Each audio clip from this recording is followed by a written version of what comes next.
तो very good afternoon all, welcome to BSc institute. तो हमारी जो बोल सकते हैं कि हमारे मॉडर्न हिस्ट्री के ऊपर हमारे सेशंस चल रहे हैं।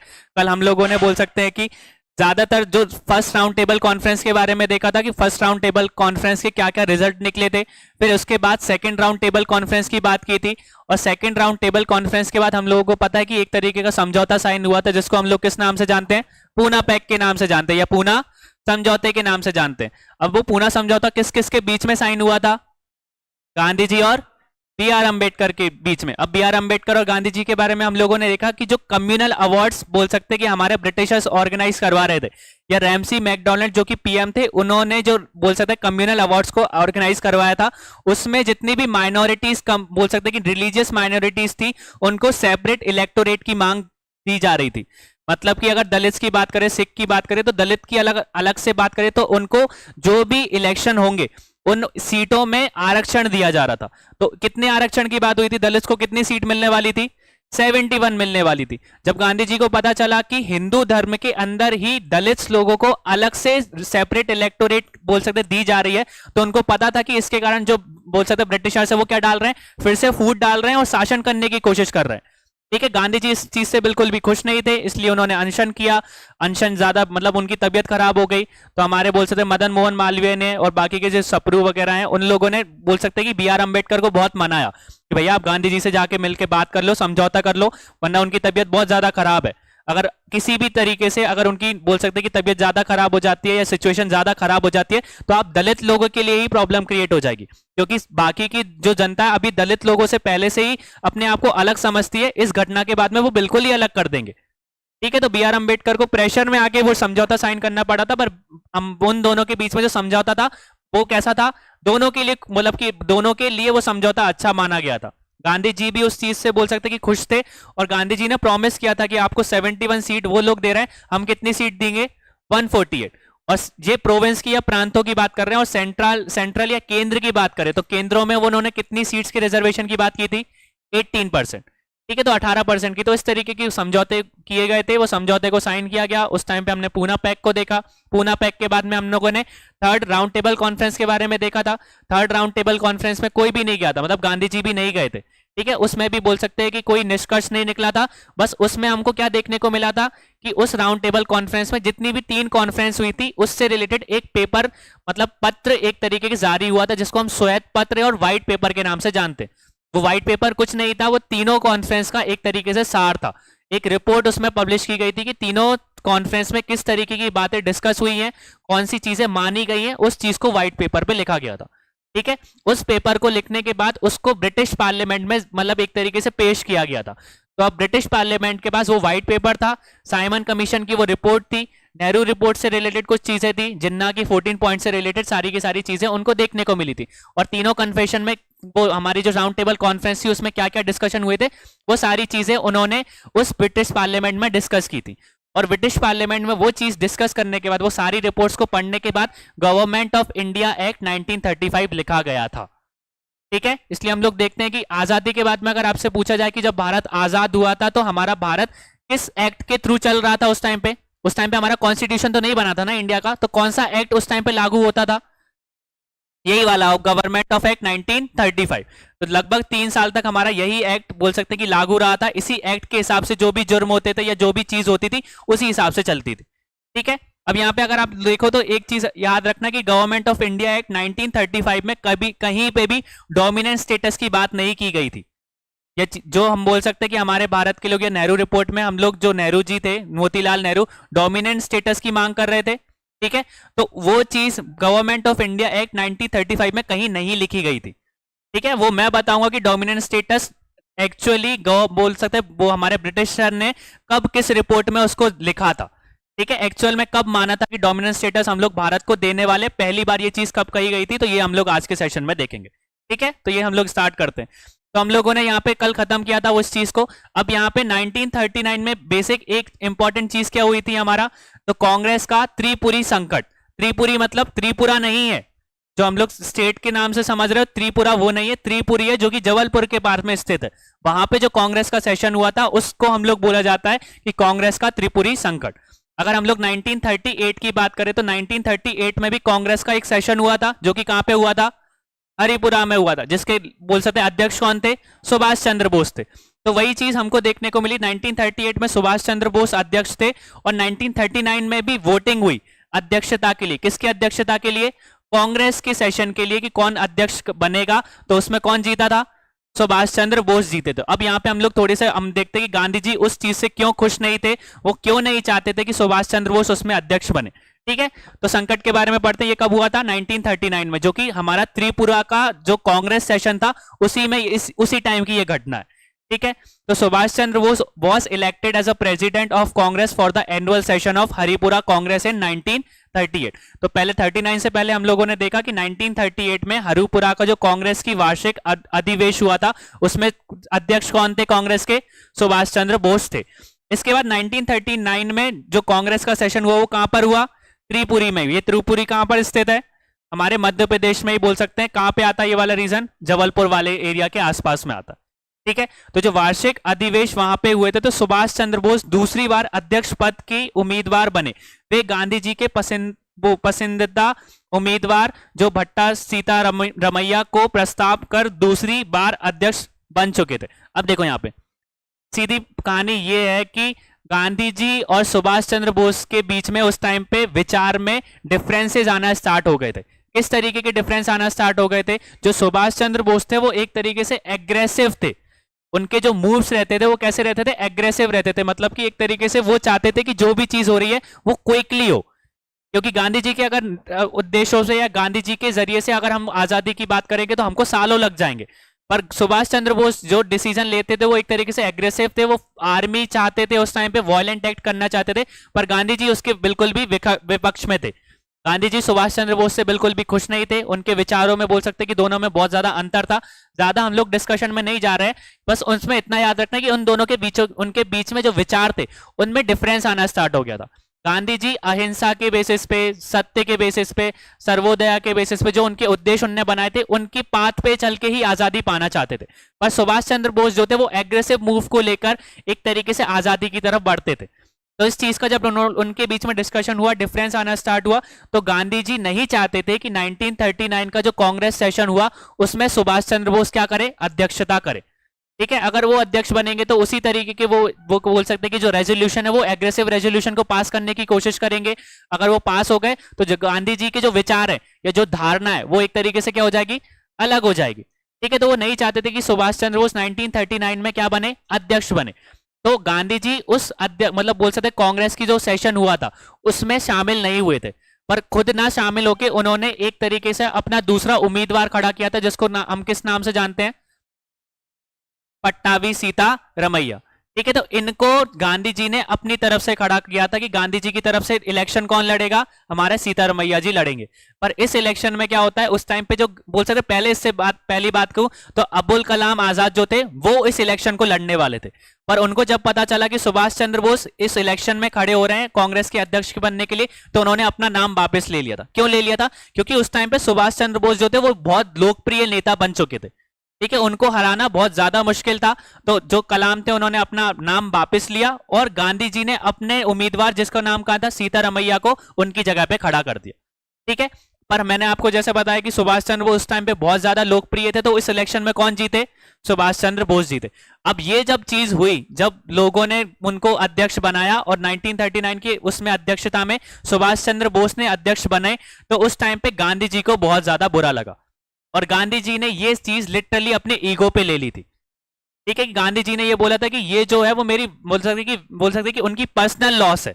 ठीक है, तो इस चीज को उन्होंने अपने ईगो पे ले लिया था कि ये मेरी खुद की निजी हार तरीके से उन्होंने उसको समझा था, और इसके कारण उनकी गलती के कारण या उन्होंने ही गांधी जी और बोल सकते जो सुभाष चंद्र बोस के बीच में जो डिफरेंसेस आए थे उसकी शुरुआत या उसकी दुश्मनी की शुरुआत उनने खुद ने करी थी।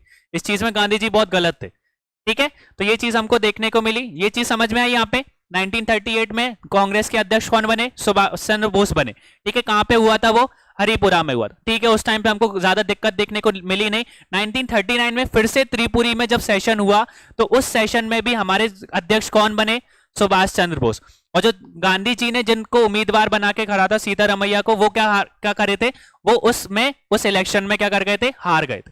तो इस चीज का गांधी जी को क्या लगा, बुरा लगा। कैसे लगा, इस हार को गांधी जी ने अपने व्यक्तित्व हार को बताया। तो the Gandhi ji describe this defeat as the personal defeat, या इस हार को उन्होंने अपने ईगो पे ले लिया था। ठीक है, फिर इसके बाद में उन्होंने देखा कि चुनाव के बाद अधिवेशन में परिरत प्रस्ताव द्वारा अध्यक्ष को गांधी जी के इच्छा अनुसार कार्य समिति के अध्यक्ष नियुक्त करने को कहा गया, लेकिन गांधी जी ने सलाह देने से इनकार कर दिया। ठीक है, तो उस टाइम पे जब बोल सकते हैं कि जब अध्यक्ष बन गए सुभाष चंद्र बोस, तो उस टाइम पे कांग्रेस वर्किंग कमेटी हुआ करती थी। तो कांग्रेस वर्किंग कमेटी से जब वो एक सेशन हुआ, तो उसमें गांधी जी को जो इच्छा है या कुछ चीजें पूछी जाती थी कि गांधी जी को किस तरीके से रेजोल्यूशन को लेकर आना है, या बात की जाती है ना कि अगर ये सेशन हो रहा है तो इस सेशन में किस तरीके की बातें होनी चाहिए, तो वो चीज कौन बताते थे, गांधी जी बताते थे। पर गांधी जी ने बताने से ही मना कर दिया। उन्होंने मना कर दिया कि मैं अपने हिसाब से कुछ नहीं बता रहा हूं, अपने हिसाब से देख लो। तो सुभाष चंद्र बोस को भी पता चल गया था कि गांधी जी इस निर्णय से खुश नहीं है, वो नहीं चाहते कि मैं अध्यक्ष बनूं। तो उन्होंने उसी टाइम पे क्या दे दिया था, रेजिग्नेशन दे दिया था। ठीक है, फिर इसके बाद में 1940 में जो सेशन हुआ था, उसमें अध्यक्ष कौन बने थे, हमारे डॉक्टर राजेंद्र प्रसाद बने थे। ठीक है, तो ये चीज उस टाइम पे चल रही थी। तो 1939 का जो सेशन हुआ था, एक तरीके से वह कैसा हो गया था, विफल हो गया था। उसमें जो भी चीज है, क्योंकि गांधी जी ने बताने से ही मना कर दिया था, तो उस चीज को लेकर सुभाष चंद्र बोस को बुरा लगा कि भैया वो खुद बताने के लिए मतलब तत्पर नहीं है, वो नहीं चाहते कि मैं अध्यक्ष बनूं, या एक तरीके से मेरे विचारधारा जो है वो कांग्रेस में फैले। तो इससे अच्छा है कि मैं क्या करूं, रिजाइन दे दूं। और रिजाइन देने के बाद उसी टाइम पे 1939 में ही उन्होंने ऑल इंडिया फॉरवर्ड ब्लॉक तरीके मतलब ब्लॉक एसोसिएशन को बनाया था। ठीक है, तो ये चीज याद रखना उन्होंने। अब ये आपसे क्वेश्चन पूछा जा सकता है कि जो ऑल इंडिया फॉरवर्ड ब्लॉक जो सुभाष चंद्र बोस ने बनाया था, वो कांग्रेस से हटके बनाया था या कांग्रेस के अंदर बनाया था। ठीक है, तो कांग्रेस के अंतरित भी बनाया था, कांग्रेस के अंदर ही वो एसोसिएशन फॉर्म हुआ था, जिसको हम लोग किस नाम से जानते हैं, ऑल इंडिया फॉरवर्ड ब्लॉक के नाम से जानते हैं, जो कि सुभाष चंद्र बोस ने बनाया था। किस ईयर में बनाया था, 1939 में बनाया था। ये चीज क्लियर हुई। In this situation, Subhash Chandra Bose finally resigned from the post of Congress President in the April 1939. In his place, Dr. Rajendra Prasad has made the President of Congress session. तो उस session में, अगले session जब हुआ था next वाला, तो उसमें बोल सकते हैं प्रेसिडेंट किसको बना दिया गया था, हमारे डॉक्टर राजेंद्र प्रसाद को। और कांग्रेस के पार्थक होकर 1939 में सुभाष चंद्र बोस ने फॉरवर्ड ब्लॉक की क्या की थी, स्थापना की थी, जिसको हम ऑल इंडिया फॉरवर्ड ब्लॉक के नाम से जानते हैं। ठीक है, और इसको याद रखना कि कांग्रेस के अंतरिक्त ही बना था, कांग्रेस के अंदर बना था, कांग्रेस के बाहर ही एसोसिएशन फॉर्म नहीं हुआ था। नेक्स्ट देखो, कांग्रेस के मंत्रिमंडलों के बोल सकते हैं त्याग पत्र के बाद कांग्रेस को वार्षिक अधिवेशन मार्च 1940 में रामगढ़ वो बिहार में आयोजित किया गया था, जिसमें ब्रिटिश सरकार के समक्ष यह प्रस्ताव रखा गया कि केंद्र में अंतरिम सरकार को क्या किया जाएगा, गठित किया जाएगा। तो 1940 का जो सेशन हुआ था, उस सेशन में बोल सकते हैं ब्रिटिश गवर्नमेंट के सामने क्या मांग रखी गई थी, इंटरिम सरकार की या इंटरिम गवर्नमेंट की क्या रखी थी, उन लोगों ने मांग रखी थी। अब नेक्स्ट देखो, लॉर्ड बोल सकते हैं लेटिंग गो, जो द्वितीय विश्व युद्ध में कांग्रेस का सहयोग प्राप्त करने के लिए उनके समक्ष एक प्रस्ताव रखा, जिसको अगस्त प्रस्ताव के नाम से दिया गया। उसमें अंतरिम सरकार को गठन करने की मांग को खारिज कर दिया गया। अगस्त प्रस्ताव में वो सदे अधोघोषित प्रावधान सम्मिलित थे। तो Lord Linlithgow put a proposal before the Congress to let it support in the second world war, which was named August proposal, in which the demand for the formation of interim government was rejected. The August proposal included the following provision. तो कौन कौन से provision, अब देखो सबसे पहली चीज की जो लॉर्ड लिंगिंगो थे उस टाइम पे वो कौन थे,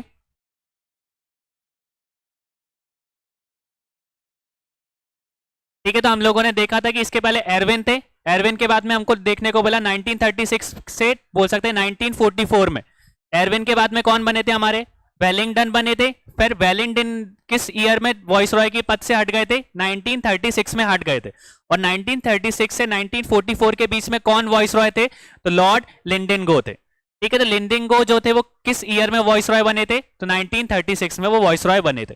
अब यहाँ पे हम लोगों की बात आती है, अब उस टाइम पे क्या होता है, 1939 के टाइम पे आप लोग देखोगे, 40 के टाइम पे देखोगे, तो उस टाइम पे सेकेंड वर्ल्ड वॉर की स्टार्टिंग हो जाती है। तो जर्मनी है वो सबसे पहले किस पे अटैक कर देता है, सेकेंड वर्ल्ड वॉर की स्टार्टिंग कैसे हुई थी, सबसे पहले किसने किस पे अटैक किया था, जर्मनी ने पोलैंड पे अटैक किया था, ठीक है। और इसके बाद में फिर हम लोगों ने देखा कि ब्रिटिशर्स ने जर्मनी के ऊपर अटैक कर दिया था, तो वो पूरी की पूरी साइकिल होना स्टार्ट हो गई थी। तो ये चीज उस टाइम पे चल रही थी।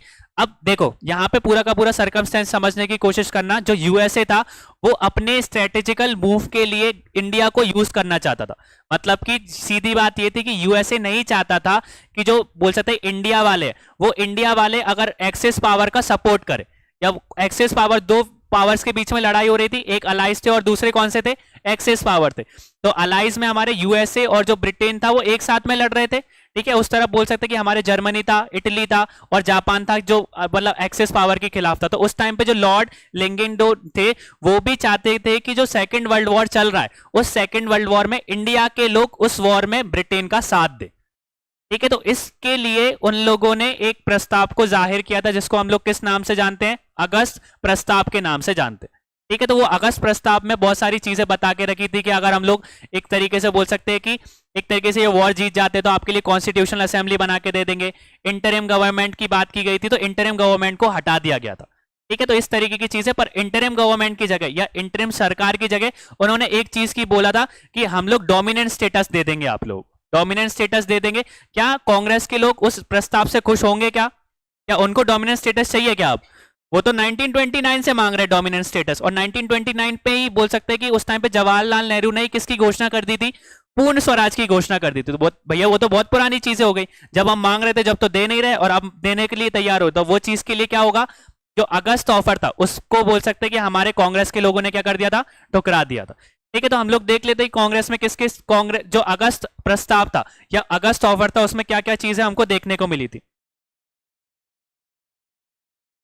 क्या बोल के रखा था, August offer included the following provision. कौन कौन से प्रोविजन थे कि युद्ध के बाद में एक प्रतिनिधिक मूलक संविधान नियंत्रित संख्या का क्या कर दिया जाएगा, गठन कर दिया जाएगा, या after the war a representative constitution making body will be formed. मतलब कि जब वॉर खत्म हो जाएगी तो कॉन्स्टिट्यूशन बनाने के लिए एक कॉन्स्टिट्यूशनल मेकिंग बॉडी को क्या करा जाएगा, फॉर्म किया जाएगा। ठीक है। तो पहला अगस्त ऑफर में हमको ये देखने को मिला। इस तरीके का प्रस्ताव ये किसने दिया था, लॉर्ड लिंगिंगडो ने ब्रिटिश साम्राज्य की, ब्रिटिश सरकार की तरफ से ये चीज बोली थी कि अगर आप वॉर में साथ देते हो तो ब्रिटिश गवर्नमेंट जो है वो आपको वॉर खत्म होने के बाद में कॉन्स्टिट्यूशन बनाने के लिए एक बॉडी बना के देगी, जिसमें आपका खुद का कॉन्स्टिट्यूशन बनाया जाएगा। इस तरीके के प्रस्ताव रखे गए थे। दूसरा क्या बोल के रखा, अवार्ड बोल सकते हैं advisory council will be establish, कि एक युद्ध सलाहकार परिषद की भी स्थापना वो लोग करेंगे। ठीक है। वॉइसरॉय कार्यकारी परिषद की विस्तार, या बोल सकते हैं भारतीय की संख्या बढ़ा दी जाएगी, जिसको the viceroy executive council will be expanded, the number of Indian will be increase. तो जो वॉइसरॉय एग्जीक्यूटिव काउंसिल है उसमें जो इंडियंस है उनकी नंबर को बढ़ा दिया जाएगा। अभी हमको कितने उसमें वॉइसरॉय एग्जीक्यूटिव काउंसिल में कितने लोग इंडियन देखने को मिलते हैं, 2 देखने को मिलते थे। तो उन्होंने बोला 2 से हम लोग वैल्यू को बढ़ा देंगे। ठीक है। फिर इसके बाद बोला the August proposal was rejected by Congress and the Muslim league also rejected the proposal because the demand of Pakistan was not clearly accepted. तो कांग्रेस के द्वारा अगस्त प्रस्ताव को क्या कर दिया गया, मतलब कि उसका स्वीकार नहीं किया गया, और कांग्रेस के साथ साथ जो मुस्लिम लीग थी उसने भी उसको क्या कर दिया था, प्रस्ताव को मतलब खारिज कर दिया था। उन्होंने भी अगस्त ऑफर को मानने से या अगस्त प्रस्ताव को मानने से मना कर दिया था। क्यों मना कर दिया था, क्योंकि उस टाइम पे 1940 में जो कांग्रेस लीग या मुस्लिम लीग थी वो किसकी मांग करना स्टार्ट कर दिया था, पाकिस्तान की मांग करना स्टार्ट कर दिया था। अब ये पाकिस्तान की मांग कैसे स्टार्ट हुई इसके बारे में देखो। तो मुस्लिम लीग और पाकिस्तान की मांग, अब देखो थोड़ा सा यहाँ पे एक स्टोरी समझ लो, इसके बाद हम लोग यहाँ पे पढ़ेंगे। अब देखो जब 1935 का गवर्नमेंट ऑफ इंडिया एक्ट आया, उसमें इलेक्शन की चीजों को बदल दिया गया कि अब इलेक्शन कैसे होंगे, वो गवर्नमेंट ऑफ इंडिया 1935 एक्ट के हिसाब से होंगे। इतना समझ लो, ज्यादा हम लोग डीप में नहीं जा रहे। अब कोई भी इलेक्शन होंगे तो नए एक्ट के हिसाब से होंगे ना। तो उस टाइम पे नया एक्ट कौन सा आया था, गवर्नमेंट ऑफ इंडिया 1935 एक्ट। अब स्टार्टिंग में जब आप देखोगे तो मुस्लिम लीग और कांग्रेस ने उस एक्ट को मानने से मना कर दिया था, क्योंकि उसमें डोमिनेंट स्टेटस की बात नहीं रखी थी, उसमें डोमिनेंट स्टेटस भी नहीं दिया गया था, ना ही इंटरिम सरकार की बात की गई थी। अब जो कांग्रेस के लोग हैं या ब्रिटिश बोल सकते मुस्लिम लीग के लोग हैं, वो उस टाइम पे खुश रहेंगे कि नहीं होंगे, नहीं थे, तो वो उस एक्ट को नहीं मान रहे थे। पर लगभग 2 साल के बाद जब इलेक्शन हुए, तो अगर आपसे कोई पूछा जाए कि गवर्नमेंट ऑफ इंडिया 1935 के बाद पहला इलेक्शन किस ईयर में हुआ था, तो किस ईयर में हुआ गया था, 1937। तो गवर्नमेंट ऑफ इंडिया एक्ट 1935 के बाद में पहला इलेक्शन कब हुआ था, उस एक्ट के बाद में 1937 के में इलेक्शन हुआ था, तो उस इलेक्शन में क्या कांग्रेस और मुस्लिम लीग ने पार्टिसिपेट किया था? हाँ किया था। पहले उन्होंने 1-1.5 साल उस एक्ट को मानने से मना कर दिया था, पर बाद में उनको समझ में आता था कि भैया बढ़िया एक्ट कर लेते हैं इसमें शामिल। तो उस टाइम पे जब कांग्रेस और मुस्लिम लीग ने इसमें पार्टिसिपेट किया, तो कांग्रेस ने बहुत सारी जगह पे, इंडिया में जितनी भी ज्यादातर जगह थी, मुंबई वगैरह हुआ, मद्रास वगैरह हुआ, तो वहां पे ज्यादातर कौन सी पार्टी जीती थी? कांग्रेस पार्टी जीती थी। ठीक है। अब जो मुस्लिम लीग है वो ज्यादातर किस एरिया में थी? सिंध वाले एरिया में हमको ज्यादातर मुस्लिम पॉपुलेशन देखने को मिलती थी, और एक नॉर्थ वेस्ट फ्रंटियर प्रोविंस में हमको मुस्लिम ज्यादा देखने को मिलते थे। अब उस इलेक्शन में ये हुआ कि नॉर्थ वेस्ट फ्रंट जो प्रोविंस थी और सिंध थी, वहां से भी मुस्लिम नहीं जीत पाए। मतलब मुस्लिम लीग दोनों, मतलब जहां पे मुस्लिम लोग ज्यादा थे उस जगह से भी मुस्लिम लीग नहीं जीत पाई थी। ये चीज क्लियर हो गई। जब मुस्लिम लीग उस जगह से भी, अब आप मान के चलो कि पूरे इंडिया में तो मुस्लिम लीग ज्यादा है नहीं, पर वो 2 जगह पे हम लोगों ने देखा था कि वहां पे मुस्लिम लीग ज्यादा देखने को मिलती है, ये वाला एरिया में। ठीक है, जो नॉर्थ वेस्ट फ्रंटियर प्रोविंस में आता है और सिंध वाला एरिया। ठीक है, तो यहाँ पे मुस्लिम पॉपुलेशन ज्यादा थी। पॉपुलेशन ज्यादा होने के बाद मुस्लिम लीग को जीतना चाहिए था ना, पर वो वहां पे नहीं जीत पाए। तो जो मोहम्मद अली जिन्ना थे उनको समझ में आ गया था कि भैया कुछ ना कुछ तो करना पड़ेगा। तो कुछ ना कुछ करने के चक्कर में उन्होंने 2 लोगों को अपॉइंट किया था एक तरीके की रिपोर्ट बनाने के लिए। उस रिपोर्ट को बोला जाता है कि, बोल सकते कि किस तरीके से जो बोल सकते ब्रिटिश गवर्नमेंट है वो बोल सकते कि मुस्लिमों के ऊपर कैसा एट्रोसिटीज कर रही है। तो लगभग बोल सकते उस रिपोर्ट का नाम क्या था? The atrocities put on Muslim by the British government. एक तरीके की ये रिपोर्ट बनाई गई थी। तो इस रिपोर्ट को बनाने के लिए हम लोग आगे देखेंगे 2 लोगों को अपॉइंट किया गया था। किसने अपॉइंट किया था? मोहम्मद अली जिन्ना ने अपॉइंट किया था। ठीक है, और उसी टाइम पे जब वो मुस्लिम लीग के वो 2 लोग रिपोर्ट बना रहे थे, उसी टाइम पे कुछ जो स्टूडेंट वगैरह थे जो लंदन में था, उस टाइम पे पाकिस्तान की सबसे पहले मांग की गई थी कि अगर बोल सकते हैं कि ये मतलब इंडिया जो है इसमें हमारे मतलब खुद की पॉपुलेशन होने के बाद भी हम लोग नहीं जीत पा रहे, तो अब हमको क्या चाहिए? अलग से एक देश बना के दो। तो उस टाइम पे बोल सकते हैं कि मुस्लिम लीग ने अपने लिए एक अलग से देश मांगने की कोशिश की थी, जिसको आगे जाके किस नाम से जाना जाता था? पाकिस्तान के नाम से जाना जाता। ये स्टोरी क्लियर हो गई। तो मुस्लिम लीग ने किस तरीके से अपने एक देश की या पाकिस्तान की मांग की थी? तो जब 1937 में इलेक्शन हुए थे, तो जो उनका पॉपुलेशन, जहां पे मुस्लिम पॉपुलेशन ज्यादा थी, उस वाले एरिया में भी वो नहीं जीत पाए थे। ठीक है, तो जो हमारे मोहम्मद अली जिन्ना है उन्होंने एक रिपोर्ट, बोल सकते कि 2 लोगों को रिपोर्ट बनाने के लिए कहा गया था, जिसमें बोला गया था कि उसमें the atrocities put by British government on the Muslims, इस तरीके की रिपोर्ट जाहिर की थी। और कुछ लोगों ने पाकिस्तान की मांग करी थी उस टाइम पे। ठीक है, इस कारण पाकिस्तान अलग से देश की मांग की गई थी 1937 के इलेक्शन के बाद में। तो ये चीज कब देखने को मिल रही थी? ये रिपोर्ट कब सबमिट हुई थी? 1940s के टाइम पे। ठीक है, तो इसको हम लोग थोड़ा सा पढ़ लेते हैं। अब देखो, कवि और राजनीतिक चिंतक बोल सकते कि महमूद इकबाल को प्रातः मुसलमानों के लिए राष्ट्र के विचार का प्रतीक माना जाता है। बोल सकते कि सर्व इस्लाम की भावना को प्रेरित होकर इकबाल ने 1930 लीग में इलाहाबाद अधिवेशन में बोल सकते दो राष्ट्र की सिद्धांत को प्रतिपादित किया था। The poet and the political thinker, जो कौन है? मोहम्मद इकबाल। कौन है हमारे? Mohammad Iqbal is often considered to be the originator of the idea of separate nation for the Muslim. तो 1930 का जब मुस्लिम लीग का बोल सकते कि एक तरीके से सेशन हुआ था होगा, उस सेशन में मोहम्मद इकबाल ने सेपरेट नेशन की बात की थी। कब की थी? 1930 में ही कर दी थी। Inspired from the बोल सकते spirit of pan Islam, Iqbal propagated the theory of two nation in the Allahabad session of the League of 1930। तो जो मुस्लिम लीग की इलाहाबाद की सेशन हुआ था 1930 में, उसमें किसकी बात की गई थी? दो नेशन की बात की थी, सेपरेट नेशन की बात की थी कि इंडिया से हमारा जो मुस्लिम वाला एरिया है उसको क्या कर दिया जाए? अलग कर दिया जाए। नेक्स्ट देखो, 1933 या 35 के बीच में कैम्ब्रिज में पढ़ने वाले चौधरी रहमत अली नामक एक मुसलमान छात्र ने पाकिस्तान शब्द को मतलब सबसे पहले इस्तेमाल किया था। इसके बोल सकते काल्पनिक पाकिस्तान में पंजाब, अफगान प्रांत, कश्मीर, सिंध, तलब, बलूचिस्तान को शामिल होना चाहिए था। तो ये चीज याद रखना कि जो पाकिस्तान वाला शब्द है वो एक स्टूडेंट ने दिया था। जो पाकिस्तान शब्द सबसे पहले इस्तेमाल किया गया था वो किसके द्वारा किया गया था? एक बोल सकते हैं कि कैम्ब्रिज में पढ़ने वाला लड़का, जो कि बोल सकते हैं कि एक छात्र था जिसका नाम क्या था? चौधरी रहमत अली। ठीक है, उसने सबसे पहले पाकिस्तान की मांग की थी कि हमारा जो बोल सकते हैं कि जो इंडिया है उससे जो मुस्लिम वाला एरिया जहां पे मुस्लिम पॉपुलेशन ज्यादा है उसको क्या कर देना चाहिए? अलग कर देना चाहिए। और उसको क्या नाम दे देना चाहिए? पाकिस्तान। और उस पाकिस्तान में कौन कौन सा एरिया जाना आना चाहिए? पंजाब वाला एरिया, अफगान प्रांत वाला एरिया, कश्मीर वाला एरिया, सिंध वाला एरिया और बलूचिस्तान वाला एरिया। ठीक है, तो इस तरीके की मांग रखी गई थी। तो इस प्रस्ताव को रूपरेखा तैयार करने के लिए फजलुल हक और सिकंदर रहत खान से महत्वपूर्ण भूमिका निभाई थी। तो अब मैंने आपको बताया था कि बोल सकते हैं मोहम्मद अली जिन्ना ने दो लोगों को अपॉइंट करा था एक तरीके की रिपोर्ट बनाने के लिए। तो वो रिपोर्ट बनाने वाले दो लोग कौन थे हमारे? फैजुल हक और सिकंदर रहत खान। तो इन दोनों ने रिपोर्ट सबमिट की थी और रिपोर्ट में सबमिट करने के बाद बताया था कि भैया पाकिस्तान एक अलग से नेशन होना चाहिए जिसको हम लोग किस नाम से बुलाएंगे? पाकिस्तान नाम के बुलाएंगे। क्लियर हो गया ये चीज? अब नेक्स्ट देखो, 23 मार्च 1940 में मुस्लिम लीग को वार्षिक अधिवेशन लाहौर समाप्त हुआ।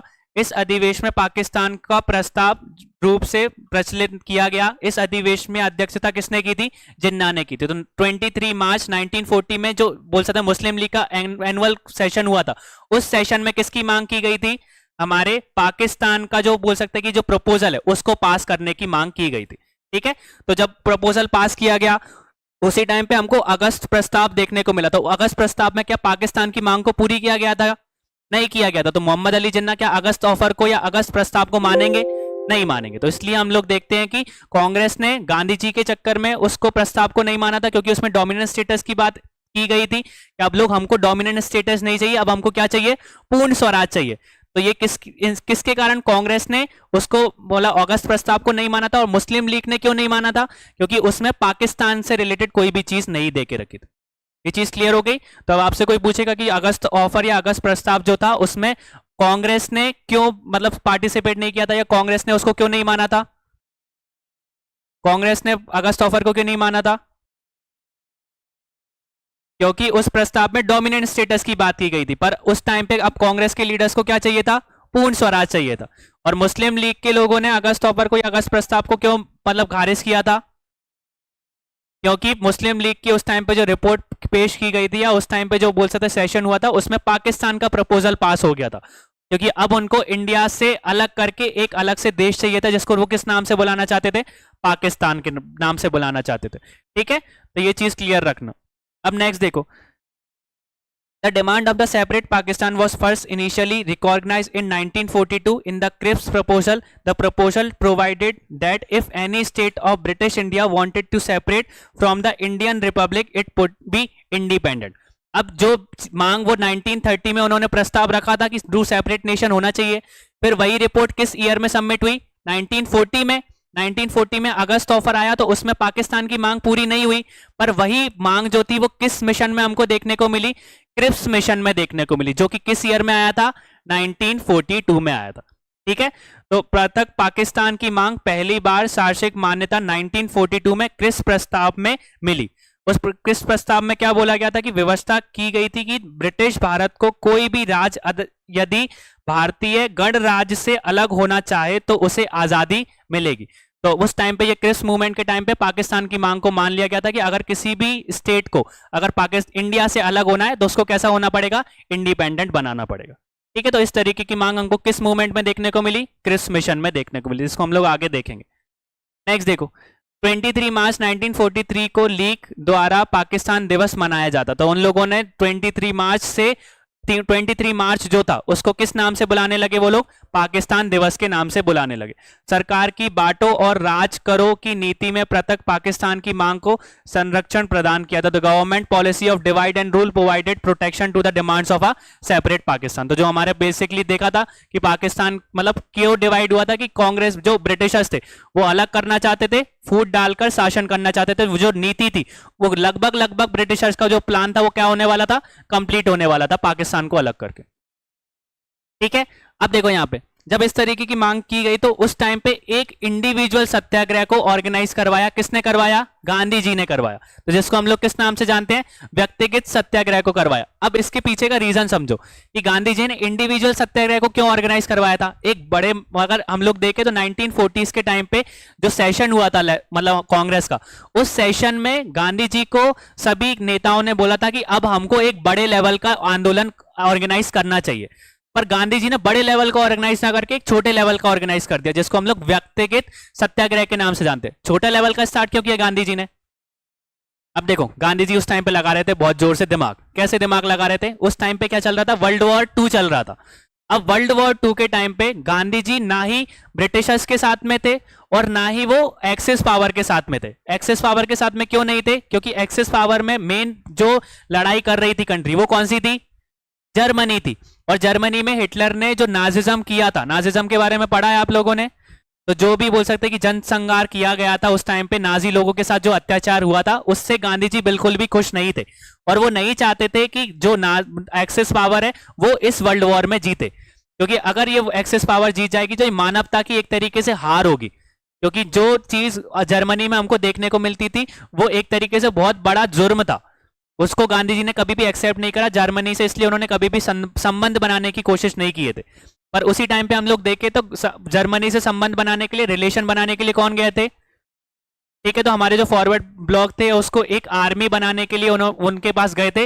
बेसिकली वो गए तो थे मतलब हिटलर के पास में, किस तरीके के जो वॉर प्रिजनर्स होते थे ना, मतलब वो जब गए थे हमारे सुभाष चंद्र बोस, तो सबसे पहले आपने स्टोरी देखी भी हो, तो जब वो ऑफिस में बैठे थे तो जो हिटलर था, हिटलर ने अपने 3 अलग बहरूपिया बना के रखे थे। ठीक है, उसके जैसे डुप्लीकेट लिखते थे बिल्कुल भी। तो जो हमारे सुभाष चंद्र बोस थे वो इसलिए इंप्रेस हुए थे, पहली बात तो हिटलर किसी से मिलता नहीं था, पर उसने सुभाष चंद्र बोस से मिला क्योंकि वो बहुत इंटेलिजेंट आदमी लगे उनको। क्योंकि उनके सामने से लगभग बोल सकते कि जब वो बाहर कैबिन में इंतजार कर रहे थे, कैबिन के बाहर, तो उनके सामने से 3 डुप्लीकेट्स निकले थे। तो वो तीनों डुप्लीकेट्स के निकलने के टाइम पे खड़े नहीं हुए, और जैसे ही ओरिजिनल हमारा एडोल्फ हिटलर आया था उस टाइम पे वो खड़े होकर उन्होंने उसको सल्यूट किया था या उसकी रिस्पेक्ट की थी। तो वो एकदम से मतलब कि एक तरह वो चौंक गया था कि भैया इसने मेरे को पहचाना कैसे, क्योंकि पहली बार वो देख रहे थे, उस टाइम पे सोशल मीडिया तो चलता नहीं था कि फोटो देख के चले जाओगे। पर उन्होंने पहचाना कैसा? तो वो उनकी इंटेलिजेंस ही थी कि उन्होंने एक तरीके से बताया था कि कोई भी हिटलर जो है वो कभी भी कोई इंसान अगर उनके कैबिन के बाहर बैठा है तो उसको देखेगा नहीं। तो जितने भी 3 लोग आए थे वो सारे के सारे उनको घूर के गए थे, या जो भी बाहर बैठा है उसको देख रहे थे कि कौन कौन बैठा है। पर जो एडोल्फ हिटलर था वो अपने मतलब कि एक एटीट्यूड में था, और डायरेक्टली जब वो ऑफिस के अंदर डोर के अंदर आया तो डायरेक्टली अपने कैबिन की तरफ उसने देखा, ना कि किसी और की तरफ देखा कि कौन बैठा हुआ है। तो उस चीज से गांधी जी मतलब बोल सकते हैं सुभाष चंद्र बोस पहचान गए थे कि ये एक्चुअल आदमी है। तो उस टाइम पे उन्होंने सल्यूट किया, और वो चीज फिर उनको एडोल्फ हिटलर को अच्छी लगी। वो अपॉइंटमेंट किसी को देते नहीं थे, पर उन्होंने 5 मिनट के अंदर अंदर उनको अपॉइंटमेंट दिया और उनके बीच में बात हुई। और बेसिकली बहुत लंबी चौड़ी बात हुई थी, पर आखिरी में कंक्लूजन ये निकला था कि सुभाष चंद्र बोस ने इतना बोला था एडोल्फ हिटलर से कि हम लोग जो है वो आपके साथ में एक्सेस पावर का साथ देने के लिए तैयार है, पर आपने इंडिया या जापान के वाले एरिया से जो ब्रिटिश की तरफ से लड़ रहे थे, जिनको वॉर प्रिजनर बनाया है, जो ब्रिटिश सरकार की तरफ से जो हमारे इंडिया के लोग लड़ रहे थे, जो हार चुके हैं आपसे, जो कैदी हैं आपके, वो मुझको दे दिया जाए। मैं उससे एक हिंद मतलब आजाद की हिंद फौज बनाऊंगा, और जो कि किसकी तरफ जाएगी? इंडिया की तरफ आक्रमण करेगी।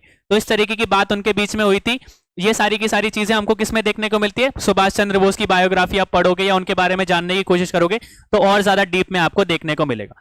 ठीक है, तो उस चीज को हम लोगों ने यहाँ पे देखा कि जो गांधी जी थे वो नहीं चाहते थे कि एक्सेस पावर जीते या जर्मनी जीते, क्योंकि अगर वो जीत जाएगी तो मानवता की एक बहुत बुरी हार होगी। क्योंकि जिस तरीके की जनसंहार उन्होंने किया है, हो सकता है कि वो बाकी की जगह भी करें।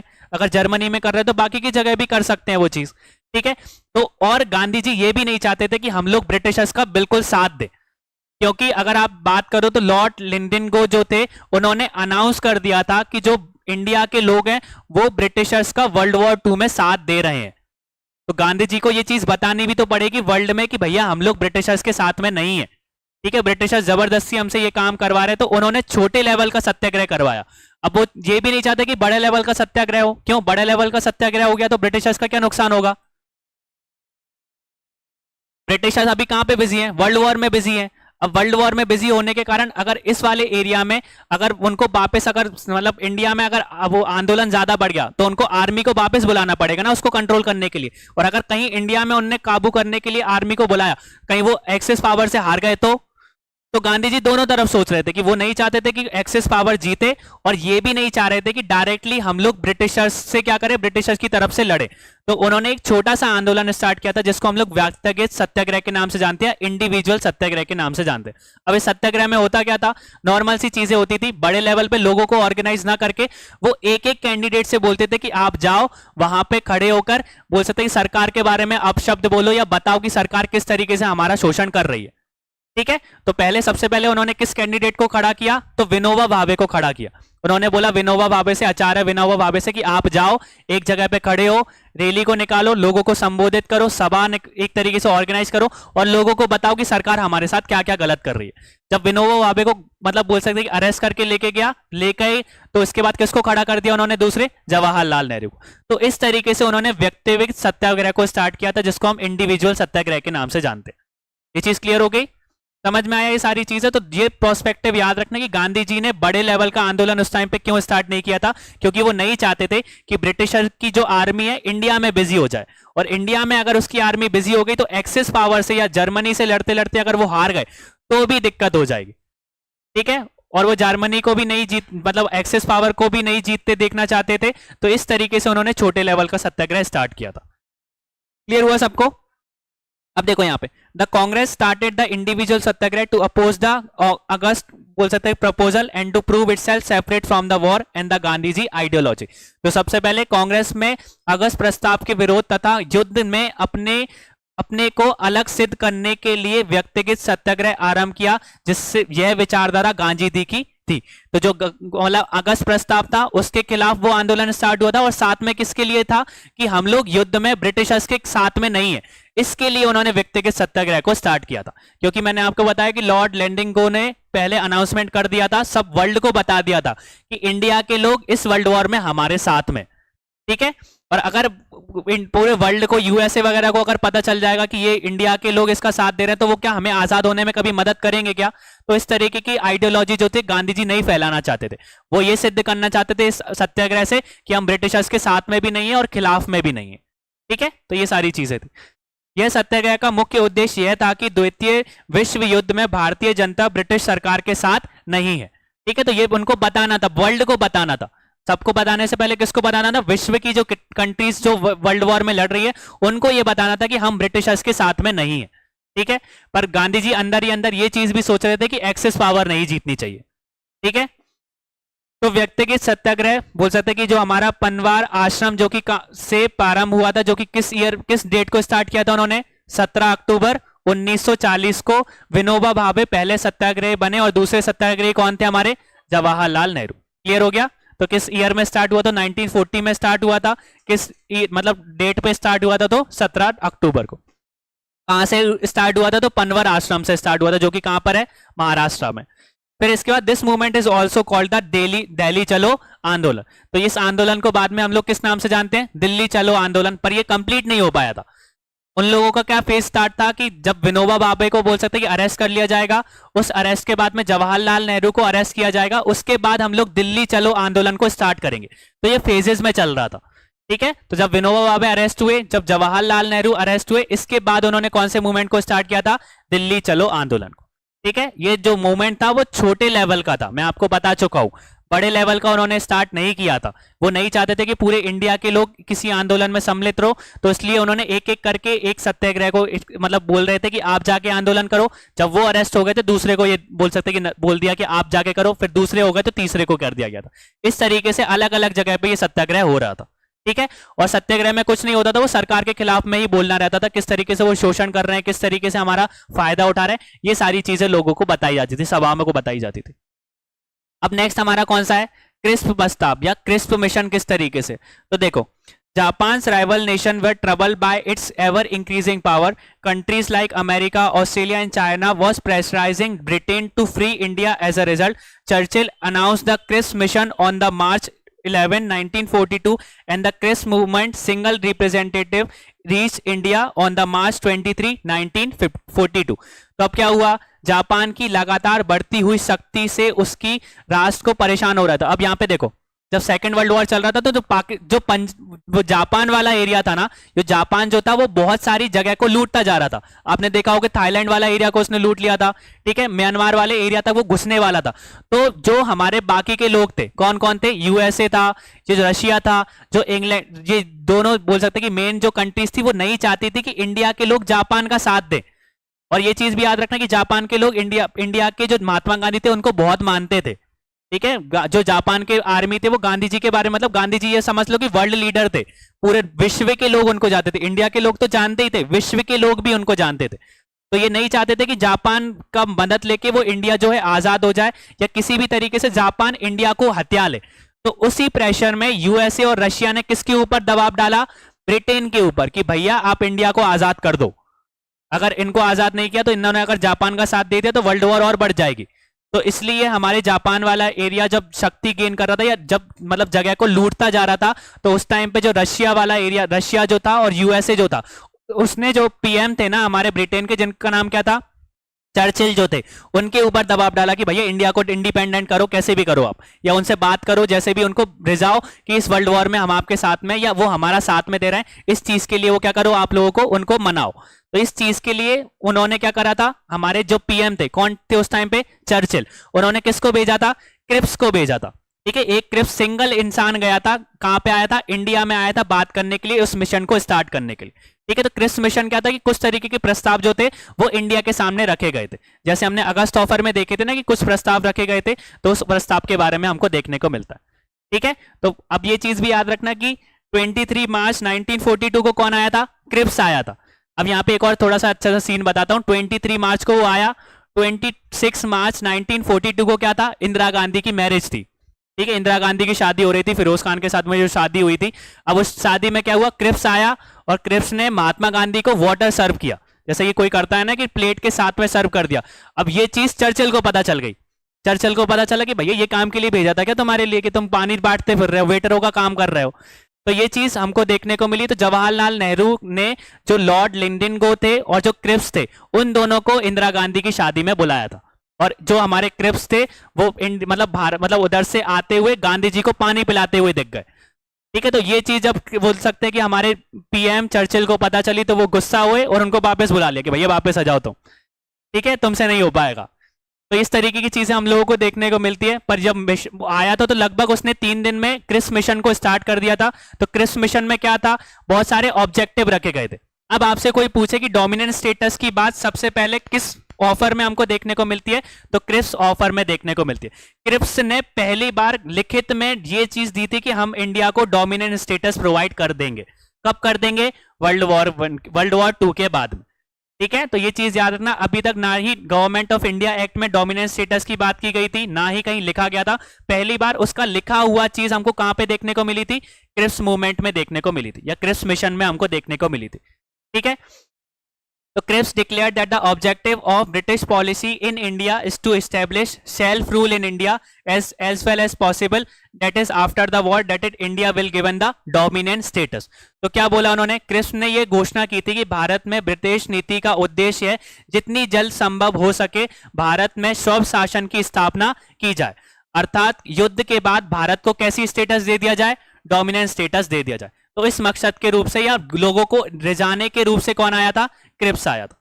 ठीक है, सेकंड उसने क्या बोला, after the war the attempt will be made to form an Indian union which will have a status of full colony and will have the right to separate from the commonwealth. मतलब कि उसने सीधी बात बोल दी थी कि हम आपको dominant status दे देंगे और जितने भी मेन चीजें जैसे कि डिफेंस है, फाइनेंस है, ये सारी की सारी चीजें अब कौन हैंडल कर पाएगा, भारत के लोग हैंडल कर पाएंगे।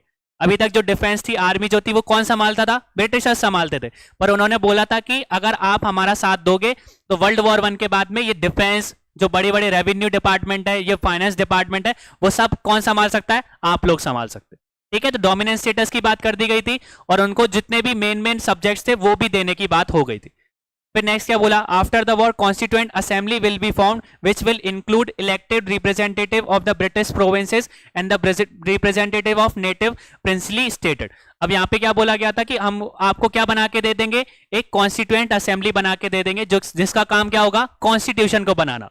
ठीक है, कॉन्स्टिट्यूशन या संविधान बनाने के लिए उन्होंने किसको बनाने की बोल दी थी, कॉन्स्टिट्यूएंट असेंबली फॉर्म करने की बात कर दी थी, जिसमें कौन कौन लोग होंगे, इसमें जो इलेक्ट मतलब ब्रिटिश प्रोविंस के लोग होंगे और साथ में जो प्रिंसली स्टेट है उनके लोग इसमें शामिल रहेंगे।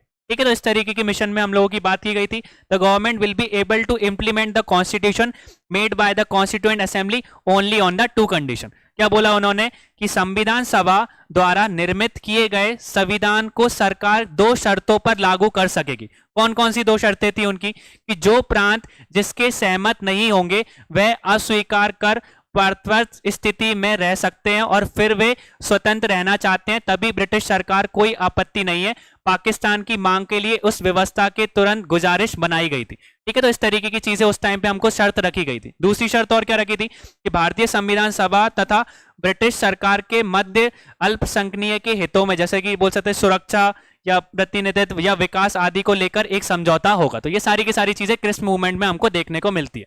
ठीक है, तो क्रिस्प ने इस तरीके से बातें, या बोल सकते हैं कि मिशन में एक तरीके से प्रस्ताव रखे थे जो कि इंडिया के लोगों को रिझाने के लिए थे कि अगर आप हमारा वॉर में साथ दोगे या वॉर में एक तरीके से ब्रिटिशर्स का साथ दोगे तो हम ये सारी चीजें हम आपको करके दे देंगे।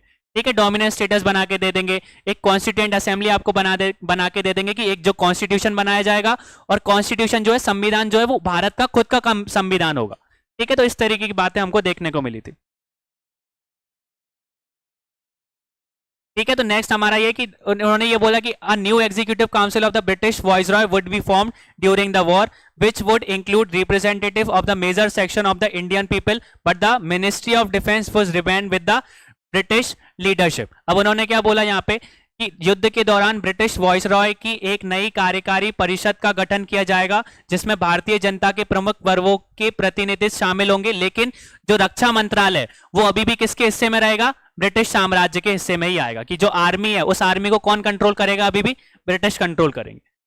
Finally, the Cripps talks with the Indian leaders failed because there was a strong objection of the dominant status instead of the complete independence. Presence of the people nominated by the rulers princely stated of the Constitution Assembly and the possible partition of India. तो अब इसमें हम लोगों ने देखा था कि पाकिस्तान को अलग से बंटवारे की बात कर दी गई थी कि जो अलग होना चाहते हैं वो क्या हो सकते हैं, भारत से अलग हो सकते हैं। तो इस चीज से कांग्रेस खुश होगी क्या, नहीं होगी। पहली चीज ये हो गई। और दूसरी, उसमें जो क्रिस्प था वो क्या देने की कोशिश कर रहा था, डोमिनेंट स्टेटस की बात कर रहा था। पर इंडिया के लोगों को तो क्या चाहिए था भैया, पूर्ण स्वराज चाहिए था, फुल इंडिपेंडेंस चाहिए था। तो क्या वो क्रिस्प मूवमेंट को एक्सेप्ट करेंगे कि नहीं करेंगे? तो इसलिए क्रिस्प मूवमेंट भी क्या हो गया था, आगे जाके फेल हो गया था। ठीक है, तो कांग्रेस तथा मुस्लिम लीग दोनों ने क्रिस्प प्रस्ताव को क्या कर दिया था, अस्वीकार कर दिया था। कांग्रेस द्वारा कहा गया कि केवल भविष्य में वादों में संतुष्टि नहीं मिलेगी, हमें तो वास्तविक स्वतंत्रता से संतुष्ट प्राप्त होगी। तो क्या बोला था उन्होंने, that the promise of the future would not satisfy them but real independence would satisfy. तो जो बोल सकते हैं कि आप जो आश्वासन दे रहे हैं उससे हमको कोई भी संतुष्टि नहीं मिलेगी। अगर आप हमको आजादी देके दोगे और पूर्ण स्वराज हमको दोगे तो ही हमको क्या मिलेगी, संतुष्टि मिलेगी। तो उनको डोमिनेंस स्टेटस नहीं चाहिए था, अब उनको क्या चाहिए था, पूर्ण स्वराज चाहिए था, फुल इंडिपेंडेंस की वो लोग मांग कर रहे थे कि आप बिल्कुल ही यहां से चले जाओ। ठीक है, हमको आप चाहिए ही नहीं, ना आप डिफेंस संभालो ना आप रेवेन्यू संभालो, सब सारे के सारा कौन संभालेगा, अब इंडियंस हम खुद ही संभाल लेंगे। ठीक है, तो the Muslim League criticises this proposal because the demand of the separate electorate and partition of country on the communal basis were not accepted in them. तो अगर हम लोग देखें तो जो पार्टीशन की बात करते तो पार्टीशन की बात भी लगभग पूरी नहीं की गई थी इसमें, और लगभग बोल सकते हैं जो सेपरेट इलेक्टोरेट है उस चीज की मांग भी बोल सकते हैं क्रिस्प मूवमेंट में क्या कर दी गई थी, हटा दी गई थी। ठीक है, तो इसलिए जो मुस्लिम लीग के लोग हैं वो भी इसको क्या कर दिया था, इसको अस्वीकार कर दिया था। ठीक है, तो ये क्लियर हो गई ये सारी चीजें। तो हम लोग से आकर आपसे पूछा जाएगा कि जो क्रिप्स मूवमेंट है वो भी सेम ही हमको देखने को मिलता है, जैसे अगस्त ऑफर देखने को मिलता है कि कांग्रेस के लोगों ने क्यों मांग मतलब खारिज किया था इसको, कि वो लोग क्या दे रहे थे, डोमिनेंट स्टेटस दे रहे थे, पर लोगों को क्या चाहिए था, फुल इंडिपेंडेंस चाहिए था। ठीक है, और ये सारी की सारी जो मुस्लिम लीग है वो इसका उनकी चीजें भी कंप्लीट नहीं हो रही थी। उनकी डिमांड्स क्या थी, पाकिस्तान अलग से करके दे दो हमारे लिए या सेपरेट इलेक्टोरेट दे दो। तो दोनों की मांग को भी क्रिप्स मूवमेंट में क्या कर दिया गया था, हटा दिया गया था। इसलिए मुस्लिम लीग ने भी क्रिप्स मिशन को क्या कर दिया था, खारिज कर दिया था। ये चीज क्लियर हो गई। अब कल के लिए हमारे क्या पास क्या बचा है, भारत छोड़ो आंदोलन। तो कल हम लोग किसके बारे में पढ़ेंगे, तो हमारा भारत छोड़ो आंदोलन हो गया। इसके बाद में हम लोग कैबिनेट मिशन जो है, जिस तरीके की जो प्रस्ताव रखे गए थे उनके बारे में पढ़ेंगे। तो ये चीज पढ़ के आना। ठीक है, तो अभी तक के हम लोगों ने चीजों को देखोगे तो हम लोगों को ज्यादातर चीजें यही देखने को मिली कि कैसे चीजें चलती गई थी। त्रिपुरी सेशन के बारे में हम लोगों ने देखा, फिर इसके बाद अगस्त ऑफर के बारे में देखा, मुस्लिम लीग ने अपने पाकिस्तान की मांग की, पाकिस्तान की मांग के बाद में हमने क्रिप्स मिशन के बारे में देखा। तो ये सारी चीजें याद रखना, एक बार पढ़ के आना इनको। ठीक है।